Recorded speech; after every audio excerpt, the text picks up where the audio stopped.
في الدقيقه العاشره من المباراه، لكن اماميه على طول، لكن سهله الكره في اتجاه الحارس امبس. هذه المباراة كاملة وبدون أي تقطيع. يرجى الضغط على أوبن لينك، فتح الرابط، بس تضغطون عليه يفتح لكم موقع زي كذا. بس يفتح الموقع تنزلون تحت، تمام، بس تنزلون تحت تلاقون عن داونلود، تضغطون على داونلود وتحملون التطبيق وتشوفون جميع المباريات بدون أي تقطيع وبجودة فل اتش دي. جميع قنوات بي ان سبورت واس اس سي من ركله الجزاء احتسبت لحجازي على المدافع بودوكا. شوط اول 1-1 تعادل ايجابي ان شاء الله. ركله الجزاء للمنتخب المصري. مباريات النوك اوت مباريات بتحسب بحسابات خاصه.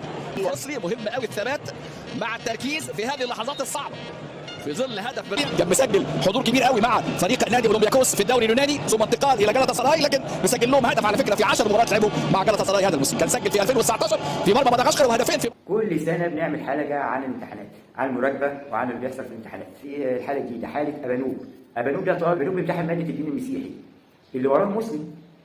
ابانوب دخل مدرس الدين المسيحي بيمليه او بيراجع معاه ورقه الدين المسيحي، اللي وراه المسلم بينقل نازل ايه حاجه ما اعرفش انه بينقل دين مسيحي او تفتكروا كله دين. ده المراحل اللي احنا وصلنا ليها في التعليم.